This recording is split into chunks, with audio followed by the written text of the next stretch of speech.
Cosmic Frequency, Tuning into the Awakened Heart. This program is brought to you by Prana Luz Conscious Living. My name is Ana Lu and I am the founder of Prana Luz and host for the Cosmic Frequency podcasts. Our podcasts focus on three main pillars: spirituality and social and environmental awareness. Our topic today is self-love and our guest Vasudev Bjørn Årstad from Norway. He grew up in Oslo, but left at 19 years old to be with his guru in the Himalayas. Parallel to his stays at the ashram in India, Vasudev studied philosophy, comparative religion, linguistics at the University of Oslo, where he majored with his thesis, Realizing the Self. In 2005, he completed his training as a philosophical counselor. This led him to work in cognitive therapy, positive psychology, brief therapy, art, aggression replacement training, and he has also trained as a school teacher and has worked in both Waldorf and Montessori schools. From 2014 to 2017, Vasudev was instrumental in building up Leadership by Heart Coaching, a life coaching school out of Norway. Vasudev wrote The Art of Coaching as a curriculum for Leadership by Heart Coaching, a book which is currently being used by Living from Vision Coaching. In 2018, he started his own life coaching school in Norway, Coaching by the Heart. Since 2017, he has been running Finding Self-Love retreats, workshops, and written books about how to cultivate a more intimate relationship with oneself.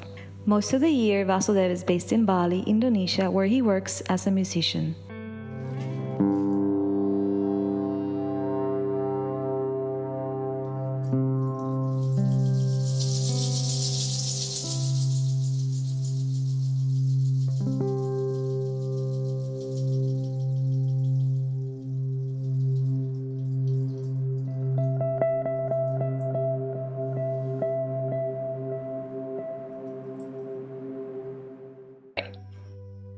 Hello Vasu, how are you? Good. Thank you. How is Bali? Bali's good. Very good place to be right now. I'm happy to hear that. So I wanted to invite you to have this conversation with me today and share about self-love. So I'd like to ask you to begin with, what has inspired you to share about this topic, and perhaps how you came into this path yourself.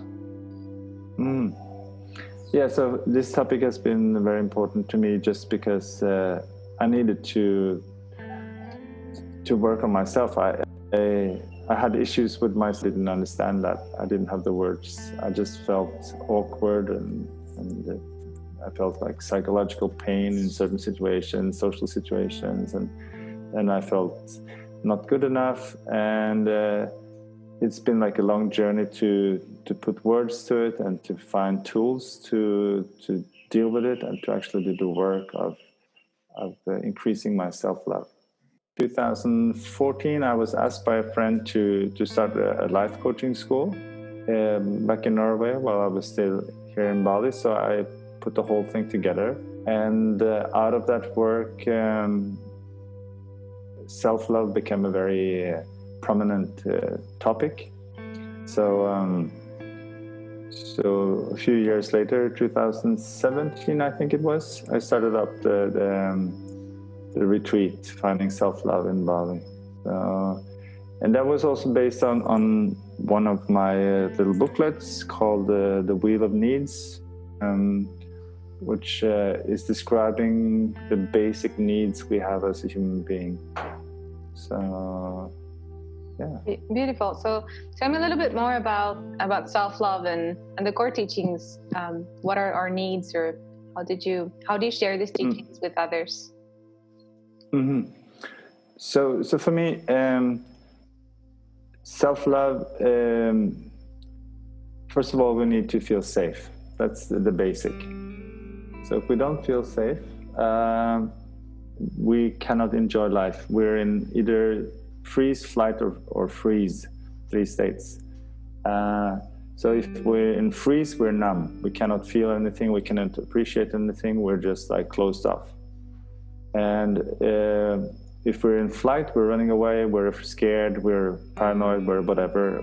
We're not feeling good. Or in fight, and we're constantly against our current situation because we think it's a threat. And so in either of these three states, we cannot experience ourselves fully, and we cannot experience life around us fully. And so my first question is always, what do you need to feel safe? So finding out what I need and what you need to feel safe is the starting point for the journey. And this is beautiful, because right now I think it's such an important topic because of what we're going through, and many people are perhaps in this time now in this fight, flight, or freeze state of the sympathetic nervous system, and it could be very overwhelming with whatever is going on with their lives. So I think it's essential to come to those questions right now and start asking ourselves, what is it that we need to feel safe at this point of time, right? To be able to switch from that sympathetic to parasympathetic and be in a more responsive state instead of reactive, right? Yeah, totally. Yeah, because we all heard about the placebo effect, which means that if you believe something is effective for healing you, you will get well, and it's very strong, the placebo effect. It's like if you think this pill will cure you, and it's nothing, it's just like a sugar pill that you think is the real deal, then you can get really healthy, and it will really work if you believe it. But then there's the nocebo effect, which is equally strong, which just means if you think it's going to go bad, it's going to go bad. So it's like if you have a common flu and you think I'm going to die, you can really believe yourself into dying. So this is a very relevant topic these days, how to feel safe, how to make yourself relax and just know that it's okay. It's no big deal. So which is difficult, of course, because there are such big changes happening right now. So how do we think we would start this process? So you mentioned we start by recognizing that we have needs, or perhaps by acknowledging or observing that we are in this state, and that we then recognize our needs.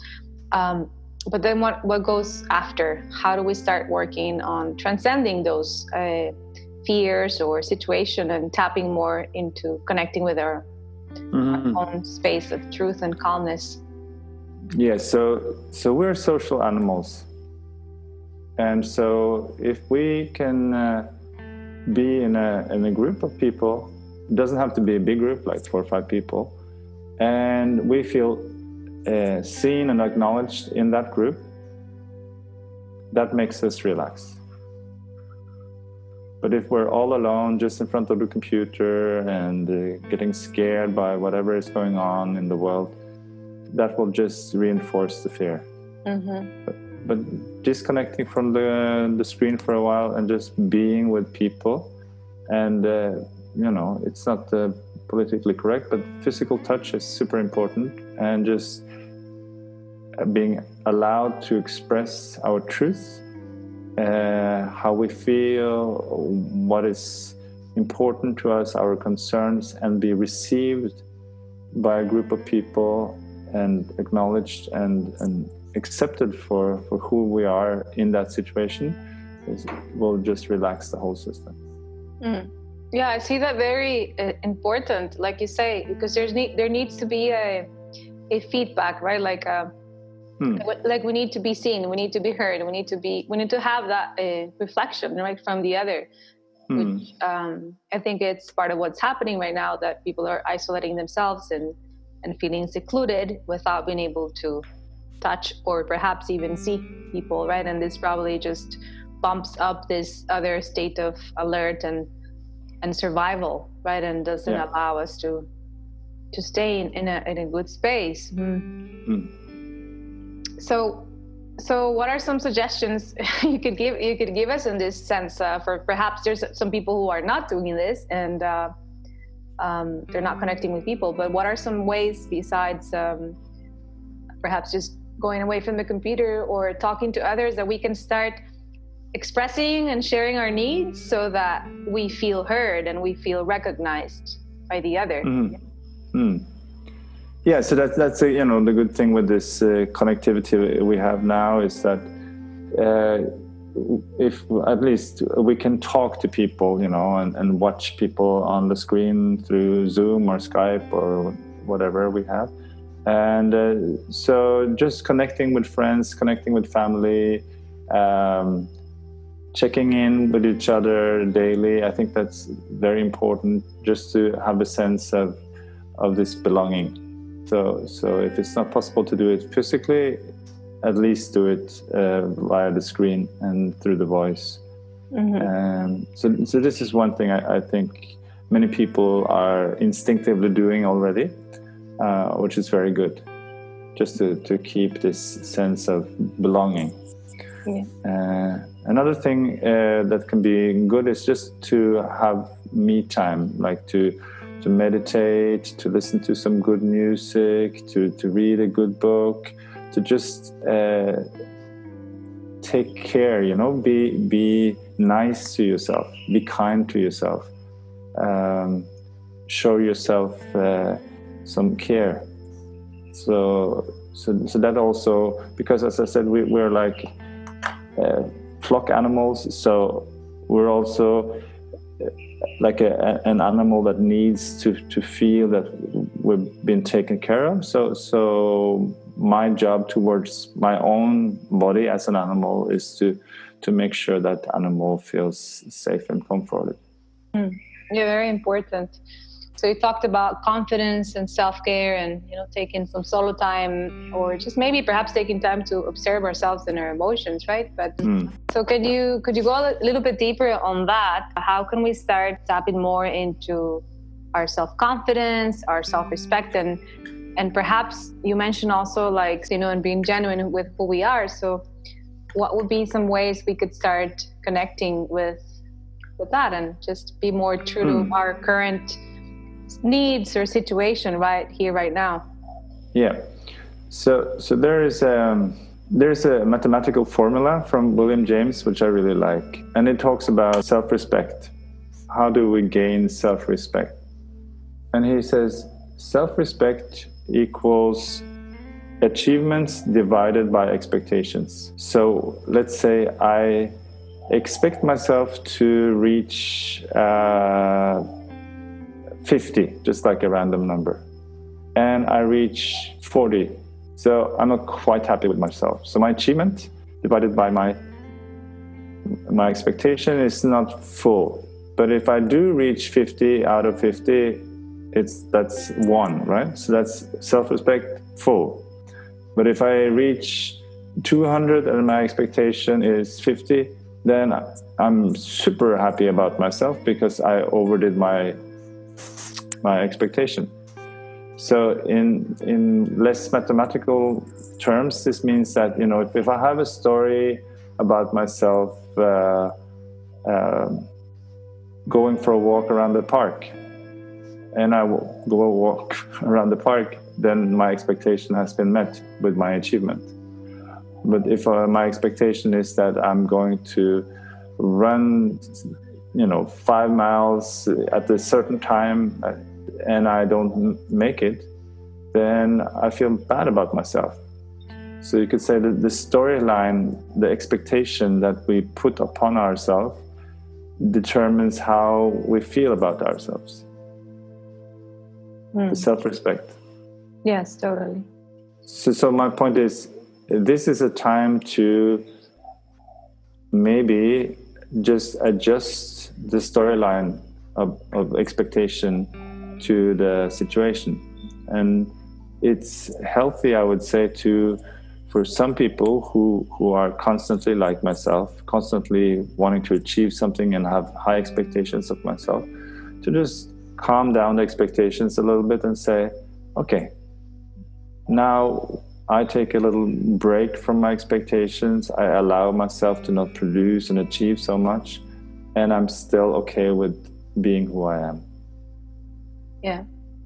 So it requires also, it invites also a bit of recognition or acceptance to acceptance to what it is right now, right? Yeah. Mm-hmm. Without trying to control it or change it, which is our tendency probably, right? Or live in the future and think about it. Yeah, and if we have like fixed expectations, this is what I should produce now, and this is what I've been doing for so long, and I should be doing the same, and then if we don't manage to, we hit ourselves instead of changing the story. So that's what I'm saying, like instead of hitting on yourself for not being good enough, just change the storyline. And how do we do that, Vasu? How do we change the storyline? Is it a mental structure? Is it like what happens in our brain? Or is it something that we keep on repeating ourselves? Or what would be your perspective on that? How do we create these patterns, that we keep on feeding? And then they become like a big chunk ball that is hard to dissolve. Yeah. So these patterns, they go way back to childhood. So we learn them from parents, from school, from everywhere around. There's like certain conditions. I call them like conditions to self-love, because it's like I can allow myself to love myself if I fulfill A, B, C, and D, if I'm, successful enough, if I'm attractive enough, if I'm helpful enough, if I'm pious enough, if I'm this and that, and it's all different from person to person. But I put certain conditions on when I allow myself to love myself.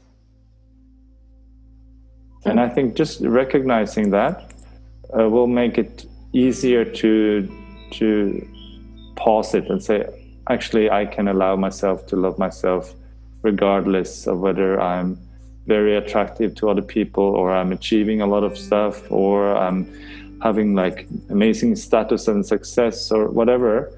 I'm here with me now, and I'm lovable just because I am, and just because I am me, and my main job is to take care of me. I love that. I'm lovable just because I am. And that's a really beautiful statement. I feel like nowadays it's even harder for people, because there's such, well, I don't know in other times, but there's such a push, from the society, right, to be something or become something. And probably also plus, if you add the situation where you're on kind of survival in some situations, right, then it makes it probably a bit more urged, this need to survive and compete and be above the others, or to be able to stand, stand out, right? So I think returning to this genuineness of who we are, and this state of acceptance with whatever we are in the here and now is what it is. and it's everything, right? Because I think also we can only love ourselves from that place, right? From whatever we are in the moment, and then love others, which probably comes into the next topic of how we can unconditionally love ourselves in a way that then we can unconditionally love others.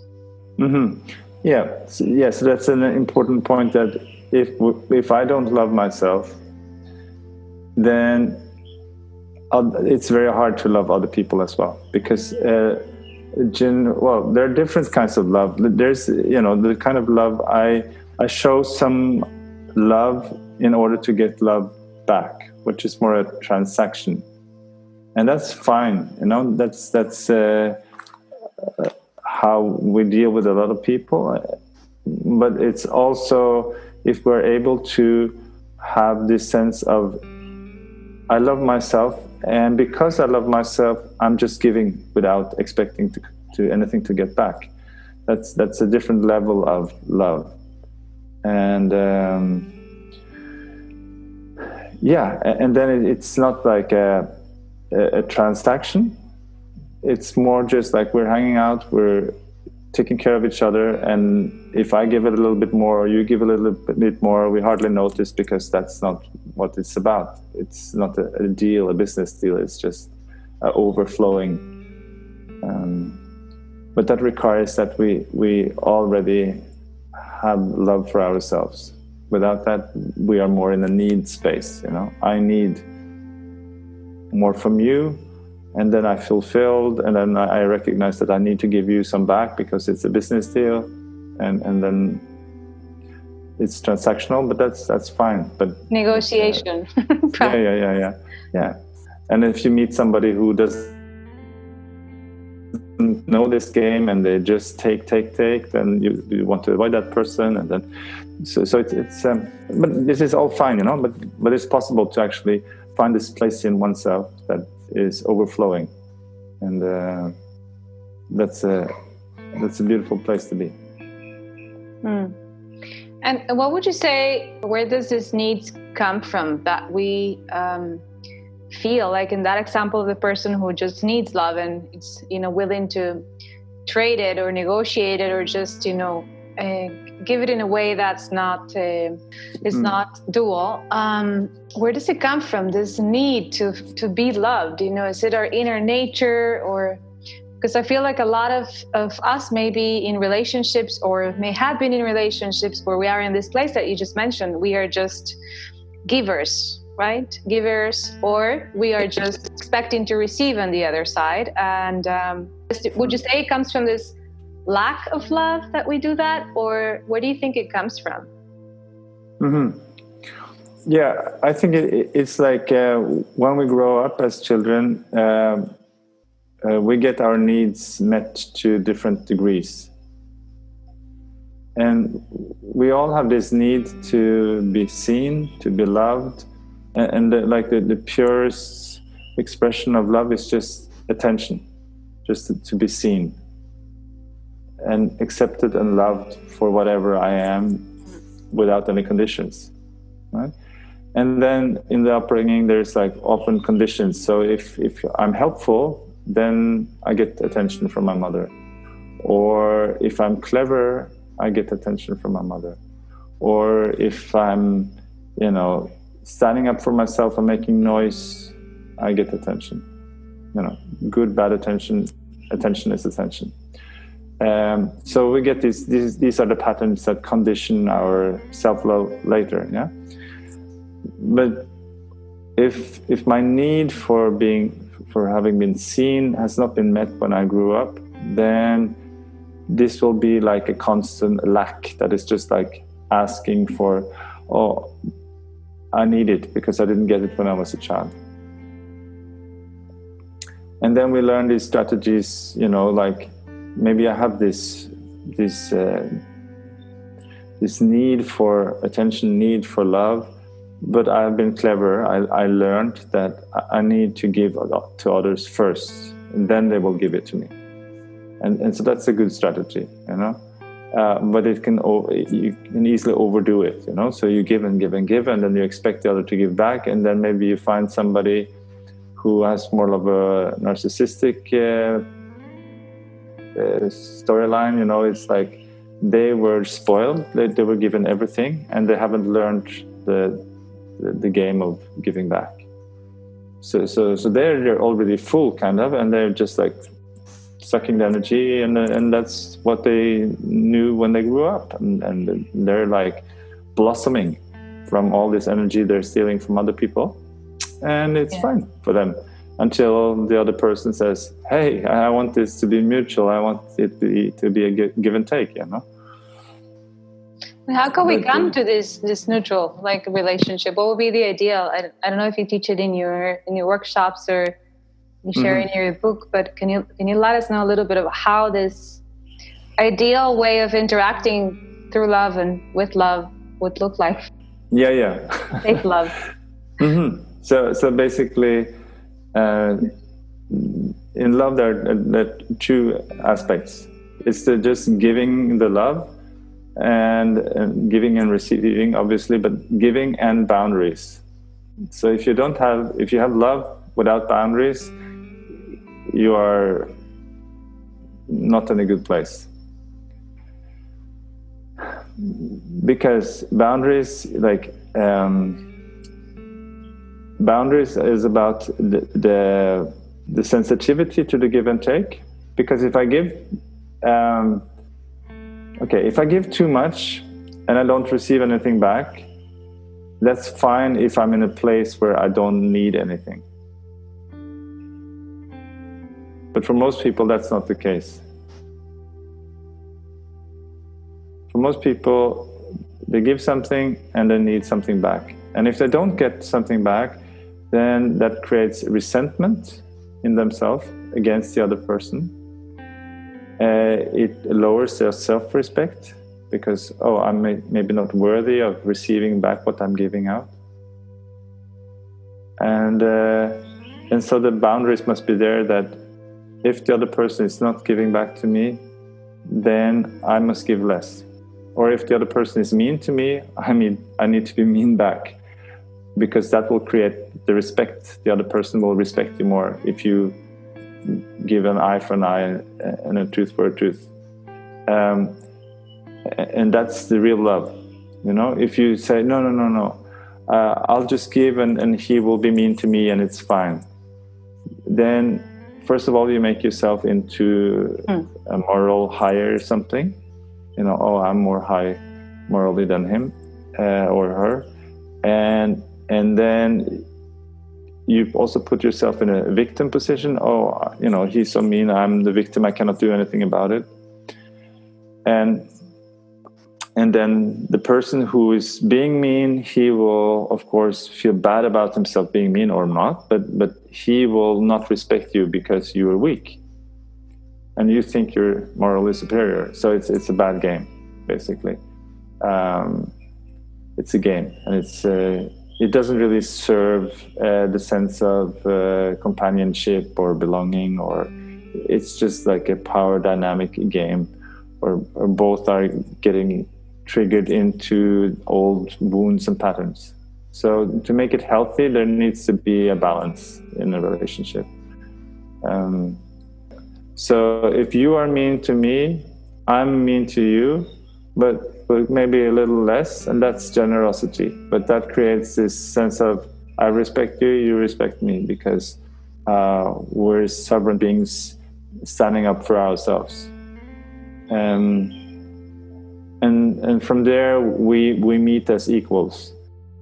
And when we're equals, we can really connect. There is not like my role and your role, and we're stuck in games and structures that does not allow us to really meet. So you mentioned boundaries is essential, right, in this ideal healthy relationship. So of course I find it really true and important. And how could we start settling those safe boundaries in a way that they also relate to our needs? Mm-hmm. Yeah. So for many people, this is a struggle, and it has been for me. First of all, just to recognize, what do I want? What do I want? You know, maybe I recognize what the other person wants, and then I think, oh, if he or she wants that, maybe I should want that too. But I haven't really checked in if that's my need or my truth. So that's the first thing, to just find out, okay, maybe I need to be physically away from the other person to connect with myself and feel like, okay, what feels good to me? What's my yes and what's my no? And then what I recommend is just to start off in small ways. You know, like, what do I want to eat? Okay, this is what I like, and no, I don't like that. You can eat that, but that's one way of just sort of exploring what feels good, and exploring being in this, perceived conflict. For some people that feels like a conflict. If the partner says, I want beef, and you say, no, I'll go for chicken. It's like, for some people that's scary, and that's fine. So it's just a matter of finding your edge and finding where you can experiment with being truthful to your needs and what's right for you. And once you've established that, then it's fine. You can disagree about anything, everything, and you can interact, but it's not an issue. It's not like it doesn't create conflict to be disagreeing, because I feel stable in myself, and you feel stable in yourself, and some things we do together, some things we don't do together, some things we share, some things we don't share. We are different people, and that's natural. And the problem for many people is that they think they need to be the same, and then they give up everything they are to fit into some expectation, and then they lose themselves, and then they are not loyal to themselves. Yeah, I think that's so important. I feel there's this need to fit in a relationship, or fit in a community, or fit into a role where you then feel accepted, and then we may sacrifice our truth and our genuine personality or thoughts, beliefs, values, whatever it is, for the sake of fitting into and feeling accepted. And that happens a lot. I see it a lot. And it's quite sad, that it's so challenging to be loyal to ourselves, that we put this sacrifice, or perhaps we see it just very challenging. There's this fear, like you mentioned, and difficulty in expressing ourselves and saying, no, I don't want that, or acknowledging that we don't really need to change anything of ourselves, our voice, our outfit, or anything, to feel like we deserve love. Right? Yeah. So I have this sentence I picked up from a book a long time ago, which I really, really like, which was a big challenge for me. I mean, enormous challenge for me when I first got it. But you can try it on for size yourself. My relationship to myself is more important than my relationship to anybody else. That's beautiful. Yes, completely. So that speaks directly to the loyalty to yourself. And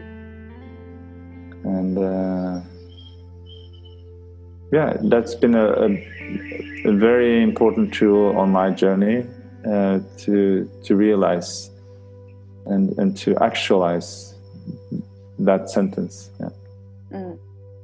Yeah, it's very powerful, because I think we tend to put the others first, and then sacrifice our own self for that, in this craving for love, or this feeling, this emptiness that we all feel some sort. I think we all feel it in different moments of our lives, right? And then we want to, or different situations with different people, we always want to feel connected and fitting, or find ourselves in a place where we feel acknowledged, and then it's an important recognition too.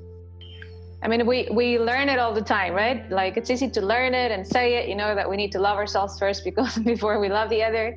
But I certainly feel that it's a challenge that most of us have. Well, the thing is, for some people, they're on the other end. So for them to say, to be loyal to myself, it's very natural. Of course, my needs are more important than everybody else's needs. Of course, everything is about me. That's how it is. And so for those of us who have this tendency, the problem is on the other end, like the need to learn how to take other people also into consideration. So it's on a spectrum, So medicine is for a specific situation. So for those of us who don't have loyalty enough to ourselves, we need to learn how to have more loyalty. And for those who have plenty of loyalty to themselves, they need to learn how to take other people into consideration. So it's a balancing act. It's not like now it's all about me and fuck the rest. It's about finding the right balance between me taking care of myself and taking care of others. So if I've been too much taking care of only others, I need to come back to myself. But if I'm only about myself, then I need to learn how to take care of others. And the motivation for doing that, for those who have this sense of, yeah, of course, everything is about me and my needs, and, you know, like everybody else is just my servants. That kind of entitlement or being spoiled or whatever, that's a lonely place. Yeah. And so to get out of that loneliness, there needs to be a bridge to the others, and that means you need to see the needs and to take other people into consideration. Completely, Vasu. And oh yes, I wanted to ask you, I wanted to get your opinion. You know, now that everything has sort of turned online, and on my perspective, you know, there's a lot of this image related pressure, and I would even say a bit narcissistic in some sense, you know, about me and me showing my face and me pretending that I'm happy and me pretending that I'm fit or pretending that I am whatever to show my face, you know, even from the Facebook that we got, you know, as of, I don't know, 10, 15 years ago, to all the different social media that we have now. And I see this as a huge, huge problem that we have in our society right now, that there's this tendency to portray this false image of ourselves sometimes, you know, perhaps not in all cases. But what's your perspective on all of this, and how could we perhaps stay within this marketing, those of us who need to be exposed, right? Within loving ourselves and being genuine with who we are and being okay with perhaps not doing what everybody's doing, or perhaps not showing what everybody's showing. And then I wanted to relate it to this because I feel a lot of it is related to our inner love, right? And how do we become true and honor our genuine side and our truthfulness? How are we true to ourselves while doing that in the same time, you know? Well, what I think is that people, I mean, at least a lot of people really appreciate an honest expression, also online. So if you know, show flaws, that's fine, you know. People can easily recognize the flaws and say, oh, that's me too, and then they can. And then, of course, it can go too far, and people are like exposing a whole lot of things just to sell their course.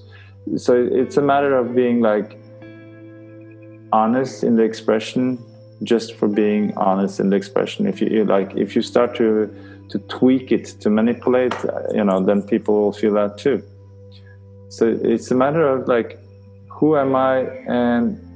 But it's not easy, you know, like.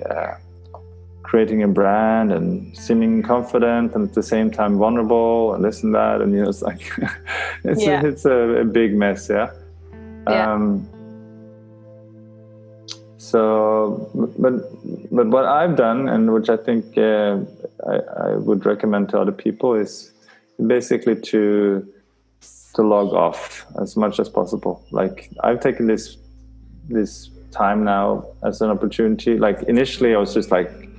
Internet, you know, checking out all these stories and this and that, and, you know, spending like hours and hours and hours on the computer. And then I was just like, no.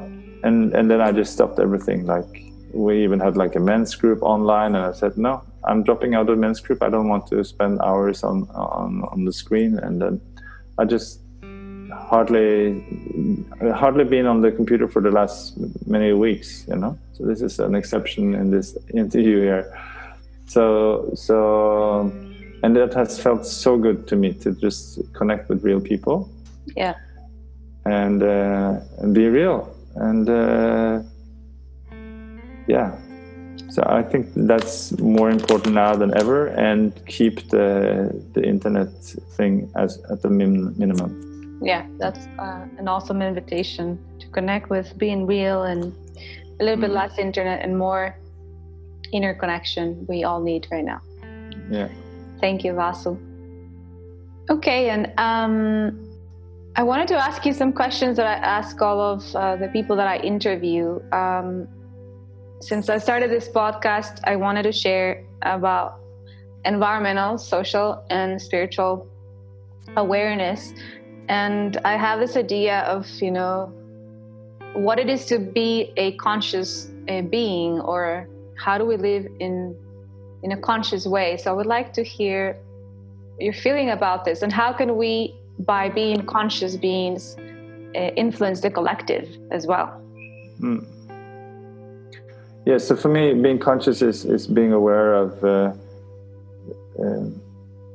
my own actions and how that influences me. So everything I do something to me, and how it influences others, and of course the environment. So just having this awareness that whatever I do will create who I am tomorrow, and it will also make an impact on the people around me and the relationships I have, and it also will have an impact on the environment, the nature, and so on.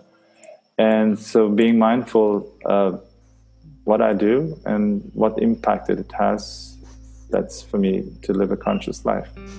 So every little thing, like there's some seemingly insignificant things, like, what kind of shampoo do I use?